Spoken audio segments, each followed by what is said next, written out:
మిత్రులందరూ కూడా ఇక్కడికి చేరుకున్నారు. నాకు చాలా ఆనందంగా ఉంది. ఇందులో వివిధ రంగాలలో బాగా అభివృద్ధి చెందిన పండితులు లాంటి వాళ్ళు ఉన్నారు. ఒక్కొక్క రంగంలో ఒక్కొక్క ఎక్స్పర్ట్స్ ఇక్కడికి వచ్చారు. స్టేజ్ మీద కూకున్న వాళ్ళకంటే స్టేజ్ కింద కూకున్న వాళ్ళు కూడా చాలామంది ఉన్నత వాళ్ళు ఇక్కడ ఉన్నారు. ప్రధానంగా కొన్ని ఉదాహరణలతోటి వాళ్ళని మనం ఎలా ఆదర్శంగా తీసుకోవాలి అని చెప్పడం కోసం కొంతమందిని ఉదాహరిస్తూ నేను మాట్లాడతాను. ప్రకృతి జీవితంగా ప్రకృతి అవసరాన్ని మనందరికంటే ముందు గుర్తించిన వాడు మహానుభావులు దుచ్చర్ల సత్యనారాయణ గారు. ఆయన తనకున్న 70 ఎకరాల భూమిలో ఒక అద్భుతమైన అడవిని క్రియేట్ చేశాడు. అక్కడికి మీరు వెళ్ళిరండి. మనం 100 ఉపన్యాసాలు చెప్పటం కాదు అక్కడ, కానీ అక్కడికి మీరు వెళ్తే భూమి, నిర్జీవమైన భూమి ఎలా ఉంటుంది, జీవం ఉన్న భూమి ఎలా ఉంటుంది, ఆ భూమిలో అడిగేస్తే లవలవలాడుతూ ఉంటుంది. చక్కని ఎర్రలు, వానపాములు, ఆరుద్ర పురుగులు, ఎంత సమస్త జీవరాశి మన కళ్ళ ముందు ఆవిష్కరించబడుతుంది. ఆ చెరువులలో చేపలు, రకరకాల చేపలు మనకు కనపడతా ఉంటాయి. కిందికి కాదు పైకి ఒక పాలి చూస్తే అసలు ఇన్ని రకాల పక్షులు, ఇంత అద్భుతమైన జీవితం ఇక్కడ ఉంటుందా అని మనకు అనిపిస్తుంది. అందుకు తను చాలా త్యాగం చేశాడు. కుటుంబాన్ని వదులుకున్నాడు.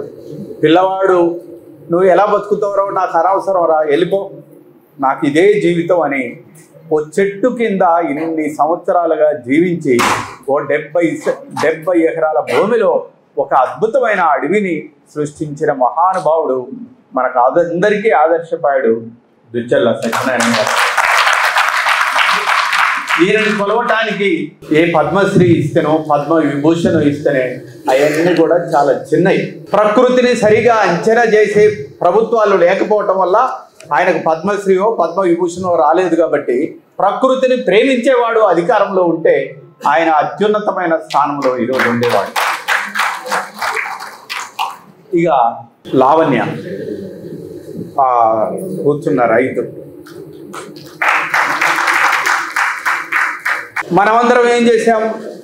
హరిత విప్లవం, హరిత విప్లవం, హరిత విప్లవం పేరుతోటి చదువుకున్న వాళ్ళందరూ, సైంటిస్టులందరూ, పెద్ద పెద్ద అగ్రికల్చర్ వేత్తలందరూ, వీళ్ళందరూ హరిత విప్లవం పేరుతోటి రసాయనిక ఎరువులు ప్రవేశపెట్టి ముందుగా వీళ్ళు చేసిన పని ఏంటంటే భూమిని చంపేశారు. భూమి రసాయనిక ఎరువులు వాడటం వల్ల భూమి లేకుండా పోయింది, చచ్చిపోయింది. చచ్చిపోయిన భూమి మీద మళ్ళా పంట రావాలంటే ఏం చేయాలి? మళ్ళా ఎరువులు వేయాలి. ఎరువులు వేసినా కానీ పంట రావట్లేదు. తద్వారా ఏమైపోయాడు? మొదట భూమి చచ్చిపోయింది, తర్వాత రైతు చచ్చిపోయాడు. రైతు చచ్చిపోవడంతో ఆగిందా? అదే కలుషితమైన ఆహారాన్ని, అదే రసాయనిక ఎరువులు వాడిన ఆహారాన్ని మనం తినటం వల్ల ఇప్పుడు ఏమైంది? చిన్న వైరస్ వచ్చినా కానీ మనం చచ్చిపోతున్నాం. అంటే హరిత విప్లవం పేరుతోటి వీళ్ళందరూ చేసిన విధ్వంసం ఏదైతుందో ఆ విధ్వంసం నుండి పుట్టుకొచ్చిన మహాతల్లి లావణ్య. 100 ఎకరాల 97 ఎకరాల రైతు వాళ్ళ ఆయన. రసాయనిక ఎరువులు వాడటం వల్ల, పంట రాకపోవటం వల్ల, గిట్టుబాటు రాకపోవటం వల్ల, ఎంత ఎరువు వేసినా కానీ విధ్వంసం తప్ప అభివృద్ధి లేకపోవటం వల్ల 97 ఎకరాల భూమి ఎక్కడి దాకా వచ్చిందంటే 3 ఎకరాలకు పడిపోయింది. 3 ఎకరాలకు పడిపోయిన తర్వాత వాళ్ళ ఆయన్ని అడిగింది ఆమె, అయ్యా మనం ఇన్ని రోజులు రసాయనిక ఎరువులు వేయటం వల్ల ఏమి అభివృద్ధి చెందలేదు, 3 ఎకరాలకు పడిపోయినాం. ఇక 3 ఎకరాలే మనకు మిగిలింది. ఈ 3 ఎకరాలలో రసాయనిక ఎరువులు వేయకుండా నేను పంట వేయాలనుకుంటున్నాను. చాలామంది చెప్తున్నారు నేను వేస్తానయ్యా అని వాళ్ళ భర్తను బతిలాడితే ఏం జరిగింది? 3 ఎకరాలలో వేయమని వాళ్ళ ఆయన ప్రోత్సహించాడు. ప్రోత్సహించడం వల్ల ఏమైందంటే 3 ఎకరాలలో రసాయనిక ఎరువులు వేయకుండా పంట వేయటం వల్ల మీలాంటి వాళ్ళందరూ కూడా ఉపాధ్యాయులు, లెక్చరర్లు, డాక్టర్లు ఇట్లాంటి వాళ్ళందరూ రసాయనిక ఎరువులు లేకుండా పంట వేస్తుంది కాబట్టి ముందుగానే డబ్బులు ఇవ్వటం మొదలుపెట్టారు. అక్కడ మీరు అమ్మితే మాకే అమ్మాలి అని ముందుగానే డబ్బులు పెట్టడం, ముందుగానే అడ్వాన్స్ ఇవ్వటం, ఇవన్నీ చేయటం వల్ల 3 ఎకరాలలో పంట ప్రారంభించి ఇప్పుడు ఆమె తిరిగి 100 ఎకరాల రైతుగా జీవిస్తుంది. అలా 100 ఎకరాల రైతుగా ముందుకు రావటమే కాకుండా ఆమె రాష్ట్రపతి అవార్డును కూడా తీసుకుంది. ఇప్పుడు ఆలోచించండి, ఒక చదువు రాని అమాయకమైన ఒక రైతు రసాయనిక ఎరువు లేకుండా అద్భుతమైన పంట తీసి రాష్ట్రపతి అవార్డు తీసుకుంటే, బాగా చదువుకున్న వాళ్ళని సైంటిస్టులని అదని ఇదని వాడికి ఇక్కడ బ్యాడ్జి అవార్డులు రివార్డులు యూనివర్సిటీలు ఇన్ని తిరిగి వచ్చే వీళ్ళందరూ కూడా ఎంత విధ్వంసం చేశారు. ఈ విధ్వంసం నుండి ఒక అమాయకమైన రైతు లావణ్య ఎంత విజయాన్ని సాధించి మనకు అందించింది. ప్రపంచ మానవాళికి ఈ ఆహారం ఎంత గొప్పదనే విషయాన్ని మన కళ్ళ ముందు చూపెట్టింది. నేను చదువుకున్న వాళ్ళు తప్పు అంటలేదు. మన తెలివితేటలు అభివృద్ధికి ఉపయోగపడాలి కానీ విధ్వంసానికి ఉపయోగపడకూడదు. ఇంకొక రైతు గురించి చెప్తాను. ఆ రైతు ఏం చేశాడంటే, క్యాన్సర్ వస్తుంది. క్యాన్సర్ ఎందువల్ల వస్తుంది గమనించాడు ఆయన. ఎలా వస్తుంది క్యాన్సర్? చేతులు కడుగుతాం, అది కెమికల్ పెట్టి. కెమికల్ పోదు, మళ్ళీ ఆహారం అట్లే తినటం వల్ల కెమికల్ కడుపులోకి పోయి క్యాన్సర్ వస్తుంది. ఇంకేమో ఎలా వస్తుంది అంటే, మనం ఇల్లు తుడుస్తాం, ఆడవాళ్ళ పాదాలన్నీ పగిలి ఉంటాయి, ఆ కెమికల్ కాళ్ళకు అంటుకొని క్యాన్సర్ వస్తుంది. మనం కెమికల్ని బాత్రూంలో వాడతాం. ఆడవాళ్ళకి ఎక్కువగా క్యాన్సర్ రావడానికి ప్రధానమైన కారణం బాత్రూంలో కెమికల్ వాడటం వల్ల. దీనికి ప్రత్యామ్నాయంగా ఆలోచించసాగాడు. ఏంటయ్యానంటే, నా పుస్తకాన్ని చదివాడు, అమ్ముతున్నాడు 100 పుస్తకాలు అమ్ముతున్నాడు. ఎవరి రైతు ఇన్ని పుస్తకాలు తీసుకుపోతున్నాడు ఏంటి అని నేను ఆయన రైతు కాడికి పోయాను. పోతే ఆయన, అన్నా నీ పుస్తకాన్ని నేను చదివాను, నేను ప్రకృతి ప్రేమికున్నయ్యాను, మరి ఏం చేస్తున్నావు అంటే, ఈ 100 ఎకరాలలో నేను కుంకుడు తోట పెట్టాను అని అన్నాడు. అరే కుంకుడు ఎవడు కొంటాడు అయ్యా, ఈ పండ్లు కావు కదా అంటే, లేదు కుంకుడు తోట పెట్టాను. మరి కుంకుడు తోట ఏం తయారు చేస్తావు? ఇగో ఈ రసాయనాలు వాడటం వల్ల, ఈ కెమికల్స్ వాడటం వల్ల క్యాన్సర్కు కారణమవుతున్నాం. కాబట్టి ఈ 100 ఎకరాలలో నేను కుంకుడు పెంచడం వల్ల కుంకుడు రసంతో నేను షాంపూ తయారు చేస్తా, చేతులు కడుక్కునేది తయారు చేస్తా, బాత్రూమ్ క్లీన్ చేసేది తయారు చేస్తా, ఇల్లు శుభ్రం తయారు చేస్తా, ఇవన్నీ నేను తయారు చేసి నేను అందివ్వదలుచుకున్నాను అని అన్నాడు. ఇవన్నీ మొట్టమొదటిసారిగా ఒక అమాయక రైతు ఇవన్నీ చెప్తే మనం నమ్ముతామా? సరే ఇదంతా ఏ పని కాదులే అని నేను అనుకున్నాను. ఆయన ఇప్పుడు ఒక అద్భుతమైన దానికి పేటెంట్ రైట్ తీసుకొని ఫ్యాక్టరీ తయారు చేసి, ఆ ఫ్యాక్టరీలో ఈ రసాయనాలు మొత్తం ప్రత్యామ్నాయంగా ఆయన మొత్తం ఇట్లాంటివన్నీ తయారు చేసి 100 ఎకరాల కుంకుడిని మనం కళ్ళ ముందు ఆవిష్కరించి మనందరికీ క్యాన్సర్ రాకుండా, కెమికల్స్ వాడకుండా ఒక అద్భుతమైన ప్రయోగం చేసి మన కళ్ళ ముందుకు రాబోతున్నాడు. మిత్రులారా, మనకు ప్రధానమైన ఆరోగ్యం 4 రకాల ఆరోగ్యాలు నేను నా జీవితంలో ఎదుర్కొన్నది. మొదటిది, మనం ఆరోగ్యంగా ఉండాలి. నా శరీరం ఆరోగ్యంగా ఉండాలి, నా మనసు ఆరోగ్యంగా ఉండాలి, మంచి ఆలోచనలు రావాలి మనసుకు, మంచి శరీరంతో నేను జీవించాలి, రోగాలు నొప్పులు లేకుండా జీవించాలి. ఓకే, నేను మంచిగా రోజు యోగా చేస్తాను, రోజు వాకింగ్ పోతాను, మంచి ఆహారం తింటాను, నేను బాగున్నాను, నా శరీరం చాలా బాగుంది, నేను మంచి ఆలోచనలే చేస్తాను, ఎవరికి హాని చేసే ఆలోచనలు నేను చేయను. ఓకే, నేను బాగున్నాను, నా ఆరోగ్యం బాగుంది, కానీ నా కుటుంబ ఆరోగ్యం బాగలేదు. కాబట్టి మనకు కావాల్సింది ఏంది? నెంబర్ 1 మనం ఆరోగ్యంగా ఉండాలి. నెంబర్ 2 మన భార్య పిల్లలు ఆరోగ్యంగా ఉండాలి. మన కుటుంబం ఆరోగ్యంగా ఉండాలి. మన కుటుంబం కూడా ఆరోగ్యంగా ఉంది. నేను చెప్పినట్టుగా మా కుటుంబం కూడా మంచి ఆరోగ్య పద్ధతులు అన్నీ పాటిస్తూ జీవిస్తున్నాం. నేను బాగున్నాను, నా కుటుంబం బాగుంది. సరిపోద్దా? సరిపోదు. ఇక్కడ లింక్ దెబ్బతిన్నది. మన చుట్టూ ఉన్న సమాజం ఆరోగ్యంగా లేకుండా మనం ఆరోగ్యంగా ఉండలేము, మన కుటుంబం ఆరోగ్యంగా ఉండలేము. చాలామంది ఇంట్లో సత్యనారాయణ వ్రతములు చేస్తూ ఉంటారు, కానీ ఇంటి ముందు సత్యనారాయణతో రోజు గొడవ పడుతూ ఉంటారు. నువ్వు ఇంటి ముందు సత్యనారాయణతో మంచిగా ఉంటే ఇంటిలో సత్యనారాయణ వ్రతం అవసరం లేదు. నువ్వు సమాజంతో మంచిగా ఉంటే ఏ పూజలు పురస్కారాలు ఇక్కడ అవసరం లేదు. కానీ సమాజంలో ఈర్ష్య ద్వేషాలతోటి మనం పనిచేస్తూ ఉంటాం. కాబట్టి మన చుట్టూ ఉన్న సమాజం ఎలా ఉందో మనం చూడాలి. మనం చేసే ప్రతి పని కానీ, మనం చేసే ప్రతి ఆలోచనలు కానీ మనకు ఉపయోగపడాలి, మన కుటుంబంకు ఉపయోగపడాలి, మన సమాజానికి ఉపయోగపడాలి. మన సమాజం ఆరోగ్యంగా ఉంటేనే మనం ఆరోగ్యంగా ఉంటాం. మన వాళ్ళు లెక్చరర్లు, డాక్టర్లు, మన దగ్గర ఉన్న ప్రొఫెసర్స్ అందరూ కూడా వాళ్ళ ఊర్లకు వెళ్తూ ఉంటారు. నేను గమనిస్తా బాగా. వాళ్ళకు ఊర్లకి వెళ్ళినప్పుడు కొత్త కారు కొనుక్కోవటమే. ఊర్లో ఎవరికి కారు ఉండదు. ఈయన కారు కొనుక్కొని బ్రహ్మాండంగా చూపించడానికి ఊర్లోకి వెళ్తాడు. ఊర్లోకి ఎవడి కారు, ఊర్లో కారు లేదు, ఈయన మంచి కారు తీసుకొని పోయాడు. ఆ కారు సురక్షితంగా ఉంటుందా? ఉండదు. ఒకడు వచ్చి అడ్డంగా గీత గీసిపోతాడు దాన్ని. ఎందుకు? నీ తోటి వాళ్ళకి ఎవరికి కారు లేకుండా నీకు ఒక్కడికే కారు ఉండటం వల్ల ఉపయోగం ఉండదు. కాబట్టి నీ సమాజంతో అభివృద్ధి ఏదైతుందో నీ అభివృద్ధితోటి పాటు నీ సమాజం కూడా ఆరోగ్యంగా ఉండాలి, అభివృద్ధి చెందాలి. మొదటిది నీ ఆరోగ్యం, తర్వాత నీ కుటుంబం ఆరోగ్యం, తర్వాత నీ సమాజ అభివృద్ధి ఆరోగ్యం. నాలుగోది, ఈ మూడు ఆరోగ్యంగా ఉన్నానండి, నేను చాలా బాగున్నాను, నా సమాజం బాగుంది, నేను బాగున్నాను, నా కుటుంబం బాగుంది, అయినా నేను దెబ్బతింటున్నాను. ఎక్కడ దెబ్బతిన్నాము? నాకు, నా కుటుంబానికి, నాకు, నా సమాజానికి అద్భుతమైన ఔషధం ఇచ్చే ప్రకృతి విధ్వంసం అవుతుంది. ప్రకృతి ఆరోగ్యంగా లేదు. స్వచ్ఛమైన నీరు తాగుదామంటే స్వచ్ఛమైన నీరు దొరకట్లేదు, స్వచ్ఛమైన గాలి దొరకట్లేదు, స్వచ్ఛమైన ఆహారం దొరకట్లేదు, స్వచ్ఛమైన వాతావరణం నా చుట్టుపక్కల ఎక్కడ కూడా విధ్వంసం అయిపోతుంది. అద్భుతమైన కొండలు మొత్తం కొట్టేస్తున్నారు, అద్భుతమైన అడవులను మొత్తం కూడా నరికేస్తున్నారు. మరి నేను ఆరోగ్యంగా ఉంటానా? నా కుటుంబం ఆరోగ్యంగా ఉంటుందా? నా సమాజం ఆరోగ్యంగా ఉంటుందా? ఉండదు.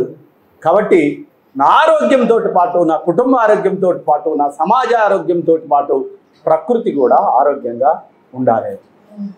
ప్రకృతి ఆరోగ్యంగా ఉండాలంటే ఉంటుందా? గాలి, నీరు, వెలుగు, వెన్నెల అన్నీ కూడా ప్రకృతి. అందుకే నేను చాలాసార్లు చెప్తా ఉంటాను, ప్రకృతి గొప్ప కమ్యూనిస్టు, అందరికీ అన్నీ ఇచ్చింది, ఎవరికి ఎక్కువ లేదు, ఎవరికి తక్కువ లేదు. మనం స్వార్థ పరలో ఏం చేశాము? భూమికి ఎల్లలు గీసుకున్నాము. ఎల్లలు గీసుకోవటం వల్ల ఏమైంది? కొంతమంది భూస్వాములు అయ్యారు, కొంతమంది పేదవాళ్ళు అయ్యారు. వాళ్లకు వీళ్లకు జరిగే యుద్ధం ఏదైతుందో నిత్యం చచ్చిపోతూ ఉన్నాం. అదే ప్రకృతి ఇచ్చినట్టుగా భూమి జాతీయం చేయగలిగిన, భూమి మీద అందరికీ హక్కులు ఉండగలిగినా కానీ ఇంత విధ్వంసం జరిగేది కాదు. ఇప్పుడు భూమి అయిపోయింది, నీళ్ళను కూడా ఇప్పుడు మొత్తం కొందరే చెరువులు, కుంటలు, కృష్ణ, గోదావరి నదులు మొత్తం కూడా మలమూత్రాలు మోసే కేంద్రాలకు చేశారు. ఏ నీళ్లు కూడా తాగటానికి అవకాశం లేకుండా చేశారు. విపరీతంగా బోర్లు వేయటం మొదలుపెట్టారు, బోర్లలో నీళ్లు అమ్ముకోవటం మొదలుపెట్టారు. తద్వారా ఏమైంది? ఇవాళ నీటి మీద కూడా ప్రకృతి అందరికీ అందించింది, కానీ నీళ్లు కొంతమంది స్వార్థపరుల పాలైనాయి, భూమి స్వార్థపరుల పాలైంది. ఇక రేపు ఉంది గాలి. ఇప్పటికే ఆక్సిజన్ కేంద్రాలు పెట్టాలని ప్రయత్నం చేస్తున్నారు. గాలిలో ఉన్న ఆక్సిజన్ మొత్తం వాళ్లే తీసుకుంటారు. మనం అందరం కూడా పోయి ఇలా ఆక్సిజన్ కేంద్రాల్లో కూర్చోవలసిన పరిస్థితి రేపు రాబోతుంది. ఇన్ని చేసిన వాడు సూర్యుడిని మాత్రం చేసుకోగలడా? చేస్తాడు. మన టెక్నాలజీ మనకు ఉపయోగపడాలి, కానీ విధ్వంసానికి ఉపయోగపడుతుంది. కాబట్టి మిత్రులారా, అడవి ఈరోజు సురక్షితంగా లేదు. ఎవరిని బాగు చేయటం కోసం అడవిని సర్వనాశనం చేస్తున్నారు. ఎవరిని బాగు చేయటం కోసం దుచ్చర్ల సత్యనారాయణ గారు పెద్ద రోడ్డు పోతుంటే 70 ఎకరాలు నేను పెట్టుకున్నానంటే 70 ఎకరాల చుట్టూ కనీసం కంచె వేయడానికి డబ్బులు ఇవ్వండి అని ప్రభుత్వాన్ని అడిగితే ఎవడు ఇవ్వడు. కానీ అద్భుతమైన అడవి ప్రాంతాన్ని మొత్తం కూడా ఇలా ఆదాని లాంటి వాళ్లకు కట్టబెట్టడం కోసం అడవిలో గిరిజనుడు ఓజోన్ పొర లాంటి వాడు. గిరిజనుల వల్లనే ఇలా ఆదిలాబాద్ అడవులో కానించి మొదలు పెడితే శ్రీకాకుళం అడవుల వరకు కూడా సురక్షితంగా ఉన్నాయి. అంటే వాడి కంటి ముందు బంగారు కొండలున్నా కానీ ఏనాడు కూడా దాన్ని ముట్టుకొని గొప్ప మనిషి ఎవడైనా ఉన్నాడు, మనిషి అనేవాడు ఎవడైనా ఉన్నాడంటే అడవిలో గిరిజనుడు. నేను చాలా గమనించాను, వాళ్ళు అద్భుతమైన పశువుల్ని పెంచుతారు, ఏనాడు కూడా పెరుగు చేసుకొని అమ్ముకోవాలనే ఆలోచన లేనివాడు. వాళ్ళు ఎంత గొప్పవాడు. అంత అద్భుతమైన గిరిజనులు మొత్తం కూడా ఈరాలో ఊచకోతకు వస్తున్నారు. ఎవడి కోసం రాదు మీరు కోసేదంటే ఈ అడవిని మొత్తం కూడా పెట్టుబడిదారులకు, నీళ్ళు ఇచ్చారు పెట్టుబడిదారులకు, భూమి ఇచ్చారు పెట్టుబడిదారులకు, ఇవాళ అడవులు మొత్తం కూడా పెట్టుబడిదారులకు ఇవ్వాలని చూస్తున్నారు. ఇలాంటి స్థితిలో ఇవాళ మన సమావేశం జరుగుతుంది. కాబట్టి మిత్రులారా, ఈ 4 ఆరోగ్యాలు సురక్షితంగా ఉండాలంటే అడవులు సురక్షితంగా ఉండాలి. అడవి సురక్షితంగా ఉండాలంటే మన అందరం కూడా అడవిలో ఓజోన్ పొర లాంటి గిరిజనుడికి అండగా నిలబడాలి. మనం చాలా గొప్ప వాళ్ళం అని చెప్తాం. ఎన్టీ రామారావు వచ్చిన తర్వాత రేషన్ బియ్యం ఇచ్చాడు. వాడికి బువ్వకు లేదు, నేను రేషన్ బియ్యం ఇస్తానని గొప్పగా చెప్పుకున్నాడు. వాడు కొర్రలు, జొన్నలు తిని బతికేవాడు అడవిలో. కానీ ఎన్టీ రామారావు వచ్చి రేషన్ బియ్యం ఇచ్చిన తర్వాత జరిగిన పరిణామం ఏంటి? అడవిలకు కూడా బియ్యం పోయినాయి కొర్రలకు బదులుగా. బియ్యం ఎప్పుడైతే తినడం మొదలు పెట్టాడో వాడు షుగర్ రావటం మొదలైంది అడవిలో. ఎక్కడైతే బియ్యం వాడకం ఎక్కువగా ఉంటుందో అక్కడ షుగర్ వ్యాధి ఉంటుంది. మళ్ళా ఇప్పుడు మనవాడు ఏం చెప్తున్నాడు, ఎంత చదువుకున్నాడైతే అంత మోసగాడవుతున్నాడు. మళ్ళీ ఇప్పుడు వీడు ఏం చెప్తున్నాడు, మీరు బియ్యం తినొద్దండి, కొర్రలు తినండి, జావా ఇంకేది ఈ సున్నితమైన కథలన్నీ చెప్తా ఉన్నాడు. నువ్వు గిరిజనుడు కంటే గొప్పవాడి వారా? జీవితాల నుంచి నేర్చుకున్నారు వాళ్ళు. అడవిలో ఆకాశంలో ఎరిగే పిట్టకు చూస్తూ చూస్తూ బాణం వేసి కొట్టగలడు, పెద్ద పురుడి చూపులతో ఆపగలడు. అంత అద్భుతమైన గిరిజన జీవితాలను మొత్తం కూడా విధ్వంసం చేస్తున్నారు ఈరోజు ప్రభుత్వాలు, చెప్పబడుతున్న వాళ్ళు. కాబట్టి మిత్రులారా, ఇలాంటి సమావేశం చాలా ఉద్వేగమైన వాతావరణంలో, ఒక యుద్ధ వాతావరణంలో ఈరోజు ప్రకృతి ఇప్పుడు విప్లవం, నిన్న జరిగిన విప్లవం కాదు, రెడ్ విప్లవం గురించి నేను మాట్లాడటం లేదు. ఇప్పుడు గ్రీన్ విప్లవం కావాలి. ప్రకృతిని పరిరక్షించే ఉద్యమం రావాలి. రసాయనిక వెలుగులకు వ్యతిరేకంగా ఉద్యమం రావాలి. అడవుల్ని పెంచే వాళ్ళని రక్షించుకోవడం కోసం ఉద్యమం రావాలి. ఇది గ్రీన్ రివల్యూషన్. ఈ రివల్యూషన్ నేను ఓపెన్గా ఈరోజు చెప్తున్నాను. ఇది పెట్టుబడిదారులకు, భూమిని విధ్వంసం చేసేవాడికి, ఇది గాలి నమ్ముకునేవాడికి, ఇది నీళ్లు నమ్ముకునేవాడికి, ఇది కార్పొరేట్ కంపెనీలకు వ్యతిరేకంగా జరిగే యుద్ధం. ఈ యుద్ధంలో ఓ మేధావులైన చదువుకున్న వాళ్ళు, ప్రొఫెసర్లు, డాక్టర్లు, అనేక మంది యోగా మాస్టర్లు, డాక్టర్లు, మీరందరూ కూడా ఇక్కడికి వచ్చారు. మీరు ఏ వైపు ఉంటారు? పెట్టుబడిదారుల వైపు ఉంటారా? కార్పొరేట్ కంపెనీలకు ఉంటారా? లేదు, ఓజోన్ పొర లాంటి గిరిజనుడు పేదవాళ్ళ ఆరోగ్యాలను మొత్తం నాశనం చేసి ప్రకృతి వనరులు మొత్తం కూడా ధ్వంసం చేస్తున్న పీడిత ప్రజల వైపు ఉంటారా? ఆలోచించకమని తెలియజేస్తూ, జీవితం అనేది ప్రకృతి వెలిగించిన అద్భుతమైన దీపం లాంటిది. దీనిలో ప్రాణతైలం ఉన్నంత వరకు నలుగురికి వెలుగును పంచుతూనే ఉండాలి. దేదీప్యమానంగా వెలగాలి మన జీవితం. కానీ ఈరోజు రోగాలు, నొప్పులతోటి ఒక శవపేటికలాగా మన కళ్ళ ముందు ఇంకెప్పుడు వచ్చాకరా సావు అని మనం ఎదురు చూస్తున్న రోజులు మన కళ్ళ ముందు ఈ పెట్టుబడిదారులు తీసుకొచ్చారు. ఇలాంటి స్థితిని మారాలంటే మనం అందరం ప్రకృతి ప్రేమికులు కావాలి. మన పిల్లలకు ఎత్తైన మేడలు, అందమైన కార్లు ఇవ్వకపోవచ్చు కాక కనీసం ఆక్సిజన్ ఇవ్వటానికైనా ఓ చెట్టు నాటాలనే విషయాన్ని తెలియజేస్తూ, ఈ ప్రకృతి ఉద్యమం 20 ఏళ్ల క్రితం నేను మాట్లాడితే వీడు విప్లవాన్ని వదిలేసి చెట్టు పుట్టలను తిరుగుతున్నారని చెప్పి ప్రచారం చేశారు. నేను అట్లనే దీక్షతోటి పనిచేశాను. అలా ఇవాళ ఎక్కడికి పోయినా కానీ వేల మంది, లక్షల మంది ప్రజలు దేదీప్యమానంగా గుంపులుగా వస్తున్నారు. నాకు మీ అందరి ముందు చెప్తున్నాను, నాకు ఒక ఇంటి పేరు లేదు. మీ అందరి ముందు చెప్తున్నాను, నాకు ఒక కులం లేదు. మీ అందరి ముందు చెప్తున్నాను, నాకు మతం లేదు. మీ అందరి ముందు చెప్తున్నాను, నాకు దేవుడే లేడు. ప్రకృతే నా ప్రాణవాయువు. ఆ ప్రకృతి వల్లనే 2 నెలల 15 రోజుల కంటే ఎక్కువ బతకమన్న జయరాజు నేను ప్రకృతిలోకి వచ్చి అద్భుతమైన ప్రకృతి పాఠాలు ప్రజలకు వివరిస్తూ వెళ్ళిపోయాను. తద్వారా ఏమైంది, 2 నెలల 15 రోజుల కంటే బతకడన్న క్యాన్సర్ పేషెంట్ జయరాజు ఇప్పుడు 18 సంవత్సరాల అద్భుతంగా మాట్లాడుతున్నాను, జీవిస్తున్నాను. నిన్నగాక మొన్న బ్రెయిన్ స్ట్రోక్ వచ్చింది. నా పిల్లలందరూ, ఈ డాక్టర్లందరూ కూడా నా ఎంటబడి నా కాలు, చేతు, యోగా, మెడిటేషన్ ఇట్లాంటివన్నీ నేర్పటం వల్ల నేను బాగయ్యాను. ఇక్కడ డాక్టర్లుగా పనిచేసే వాళ్ళందరూ కూడా మామూలు వాళ్ళేం కారు. సుగుణారావు క్యాన్సర్ వచ్చింది, నిలబడం బోన్లో క్యాన్సర్ వచ్చి తెల్ల రక్త కణాలు మొత్తం పడిపోయినాయి. కళ్ళ ముందు చచ్చిపోతున్నాడు. ఏం చేయాలనో అర్థం కాదు. అప్పుడు ఆయన ప్రకృతిలోకి వచ్చాడు, ప్రకృతి ఆలోచన చేశాడు, ప్రకృతి డాక్టర్లను సంప్రదించారు. తద్వారా ఆయన క్యాన్సర్ని తగ్గించుకున్నాడు. తనే ఇప్పుడు ప్రకృతి డాక్టర్లుగా ప్రకృతి ఆశ్రమం పెట్టి కొత్తగూడెంలో పనిచేస్తున్నాడు. ఈ ప్రకృతి ఆరోగ్య మహోత్సవాలు ప్రారంభించిన మొనగాడు ఈ పిల్లవాడు. కలెక్టర్ వచ్చాడు, అందరూ వచ్చి కలెక్టర్ ఏమన్నాడో తెలుసా, నిన్న కాక మొన్న కరోనా వచ్చింది, మీకు సిగ్గు రాలేదురా, ఇంకా ఇప్పుడైనా చెట్లు పెట్టండి రా అని చెప్పాడు ఆయన. కాబట్టి మిత్రులారా, నేనేదో తిడుతున్నానని భావించబాకండి. సమాజం మీద ఉన్న ప్రేమ, మన మీద ఉన్న ప్రేమ, మన కుటుంబం మీద ఉన్న ప్రేమ, ప్రకృతి పోవటం వల్ల వచ్చిన బాధతోటి నేను మాట్లాడుతున్నాను. కాబట్టి మీరందరూ కూడా ప్రకృతి వైపు ఆలోచించండి అని, ప్రకృతి వైద్యాన్ని మీరు స్వీకరించండి. అలాగని నేను వేరే కార్పొరేట్ హాస్పిటల్ పెట్టే వాళ్ళందరినీ కూడా నేను తక్కువ అంచేయటం లేదు. వాళ్ళకు కూడా ప్రకృతి అవసరమే. వాళ్ళకు కూడా ప్రకృతి, వాళ్ళందరూ ఇంటికి పోయిన తర్వాత ఏం తింటారో మీరు గమనించారా? వాళ్ళు ఈ పప్పులు, కూరగాయలు, ఇవన్నీ రసాయనిక ఎరువులు అని పంట తెచ్చుకొని తింటూ ఉంటారు. నేను 18 సంవత్సరాలు బతకడానికి నా తల్లి లావణ్య 18 సంవత్సరాలుగా నాకు రసాయనిక ఎరువులు లేని పంట పండించి నాకు పంపటం వల్ల నేను నా కుటుంబం ఆరోగ్యంగా ఉన్నాను.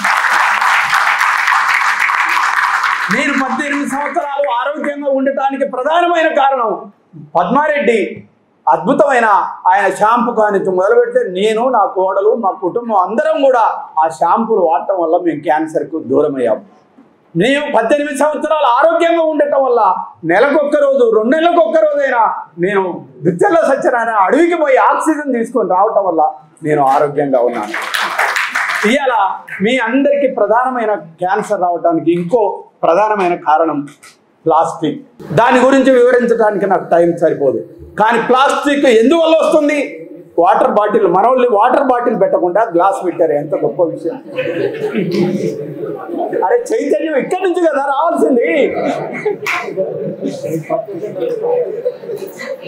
వాటర్ బాటిల్లో నీళ్లు తాగటం వల్ల క్యాన్సర్ వస్తుంది. వాటర్ బాటిల్లో ఉన్న ప్లాస్టిక్ అణువులు కడుపులోకి పోయి రక్తంలోకి పోయి నీకు క్యాన్సర్ వస్తుంది. వాటర్ బాటిల్ తాగి ఈ చదువుకున్న మొనగాడు ఏం చేస్తాడో తెలుసా? అది పడేస్తే ఎటు పోవాలి? అది గోదావరిలో పోతుంది, కృష్ణాలో పోతుంది, సముద్రంలో పోతుంది. సముద్ర జలచరాలు మొత్తం కూడా నాశనం అయిపోతున్నాయి. మరి ఏం చేయాలంటే నేను ఒక ప్రత్యామ్నాయం కనిపెట్టాను. నేను ఎక్కడికి పోయినా కానీ ఈ బాటిల్ తీసుకెళ్తాను.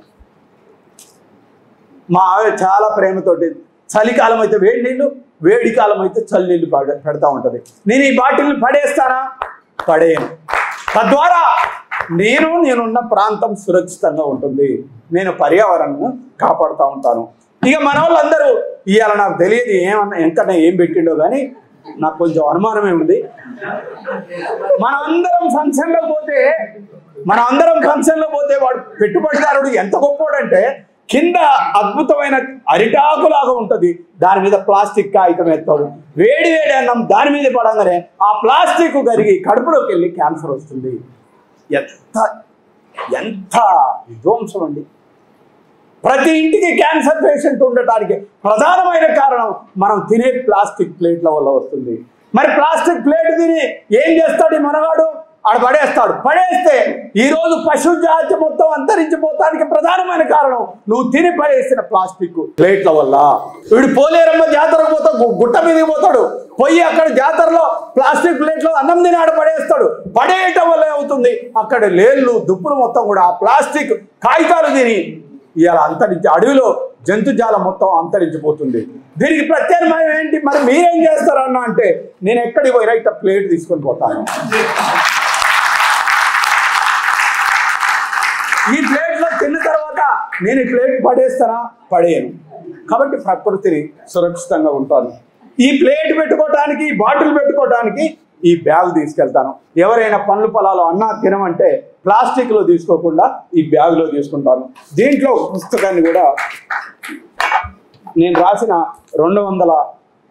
122 స్టోరీస్, అద్భుతమైన స్టోరీస్, ఈ పుస్తకాన్ని తీసుకొని ప్రచారం చేస్తూ ప్రకృతిని కాపాడటం కోసం నేను పనిచేస్తున్నాను. కాబట్టి మిత్రులారా, మీరందరూ కూడా ప్రాక్టికల్గా అందుకనే నేను ప్రారంభించడం చెప్పాను. ఫస్ట్ మనం ఆరోగ్యంగా ఉండాలి.